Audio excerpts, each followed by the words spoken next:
Sirijska državna televizija danes trdi, da so izraelski zračni napadi v torek zgodaj zjutraj zadeli letalsko bazo na severozahodu Sirije in povzročili materialno škodo brez žrtev. Izrael tega ni komentiral. Vendar je poročilo sirijske televizije navedlo, da je 8 ločenih napadov uničilo vzletno pristajalno stezo v severozahodni provinci Idlib brez dodatnih podrobnosti. Vojni opazovalci v Siriji so dodali, da je Turčija, ki je glavni podpornik sirijske vlade, obnavljala letalsko bazo, ki je bila skozi leta znano središče za tuje borce.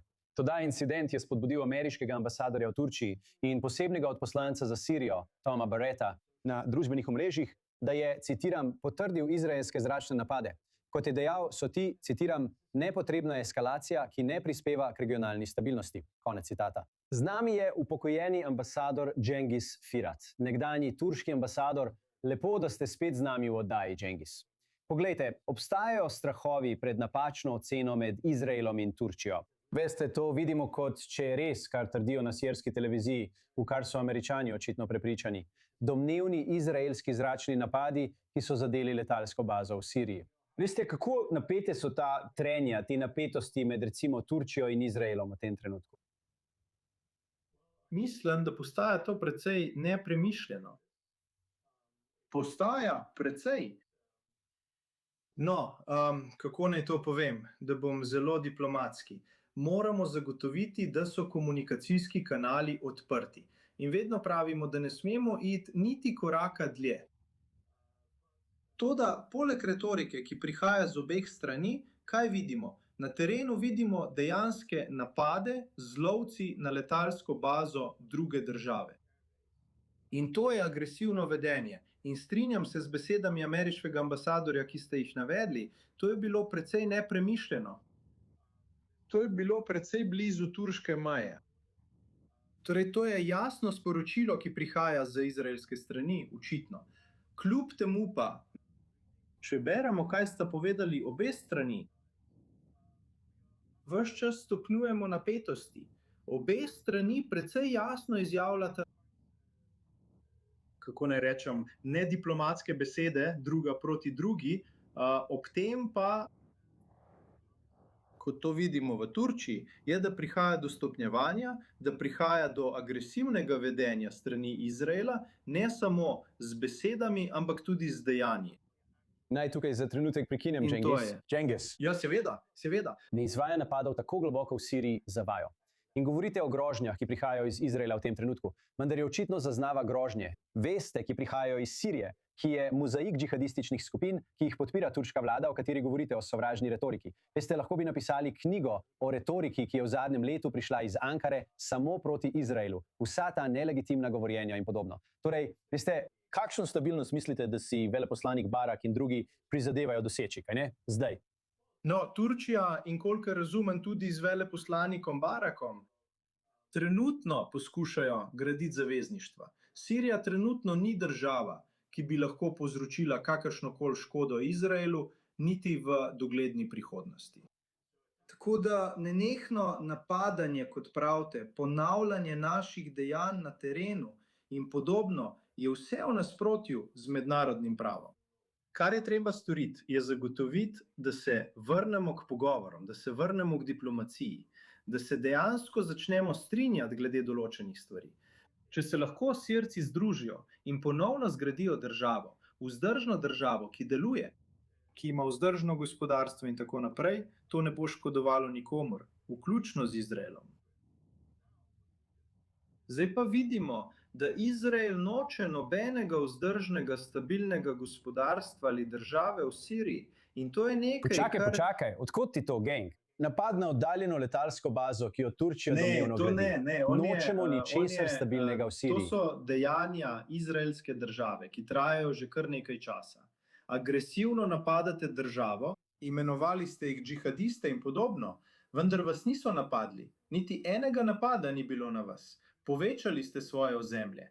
Turčija tam res vzpostavlja mrežo, da lahko vlada deluje. In druga država jo je poklicala, naj pride in pomaga. In to poskušamo narediti. Nasprotno, Izrael neprestano bombardira. To se mora ustaviti. Mi gledamo na to z časovnega vidika, ali se bo to nadaljevalo do volitev, ali se bo to ustavilo po volitvah. Če se ne ustavi po volitvah, To pomeni, da je Izrael neprestano na vojni poti z vsemi. In če želite imeti še eno državo, kot je Turčija na svoji vojni poti, kar izvolite. Jaz tega sploh ne priporočam.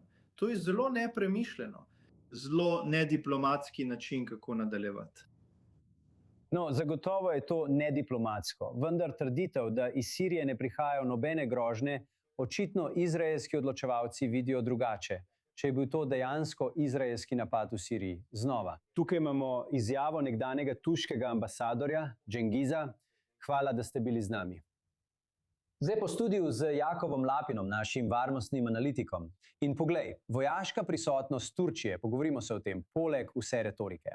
Naš prijatelj, nekdanji ambasador, tukaj daje vtis, kot da gre samo za veliko besed, ampak obstajajo vojaški vdori, ki posegajo v izraelsko neposredno okolico, kot je Sirija, ki meji na Izrael. Spomnimo vse. To vidimo v Siriji, vidimo v Somalilandu, vidimo v Libiji, na krajih, kjer turška vojska vstopa ali bi si želela vstopiti. Gaza je morda ena izmed njih. Kako bi povzel, Jakov, iz tvojega vidika? Turčija, recimo, če pustimo ob strani retoriko, se je pravzaprav težko najti državo z bolj sovražno retoriko do Izraela. Iran je tam morda v zahtevnem položaju.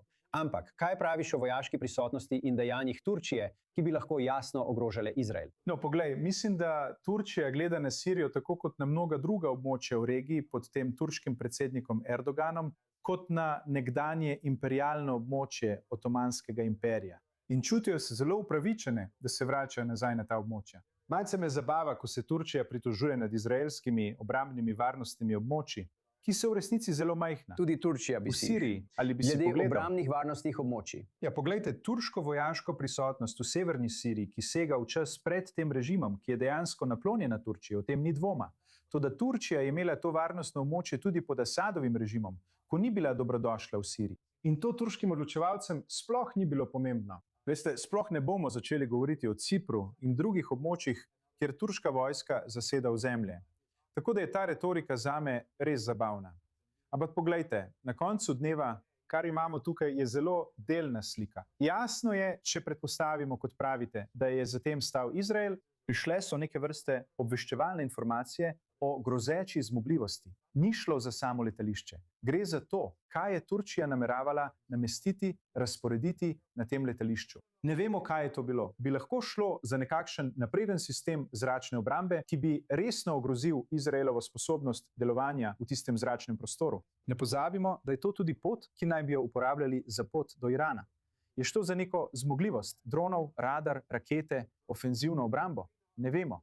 To so zaupne obveščevalne informacije. Jaz bi rekel, da je merilo za izraelske odločevalce, da rečejo, dajmo udariti to stvar blizu. Blizu To ni turške meje. tako To je zelo mimogrede. dramatično. Sporočilo odločevalcem v Turčiji, ki pravi, prosili smo vas, da tega ne razporedite. Vidimo, da ste tik pred tem, da to storite, ne storite tega. Ni prvič, David, ker vemo, da aprila 2025 strateška letalska baza, imenovana T4, ki se nahaja sredi sirijske puščave v osrednjem delu države, naj bi bila tarča napada Izraela. Potem, ko so ponovno prispele obveščevalne informacije, naj bi pokazale, da je bila Turčija tik pred razmestitvijo zmogljivosti, ki pomenijo grožnjo na tem območju. Zdaj pa je drugo vprašanje, da teh zmogljivosti ne bi nujno aktivirala Turčija. Lahko bi jih aktiviral sirski režim. In kdo je sirski režim? No, lahko je zmanjševati grožnjo džihadistov, ko nisi ti tisti, ki si na udaru. Vemo pa, da je sirska vojska sestavljena iz džihadistov, fundamentalistov, ljudi, ki so prisegli, da bodo osvojili Jeruzalem. Zvenijo kot Hamas. Vemo, kam vodi ta retorika. In po 7. oktobru Izrael ne bo dovolil, da bi te sile razvile zmogljivosti, ki pomenijo grožnjo.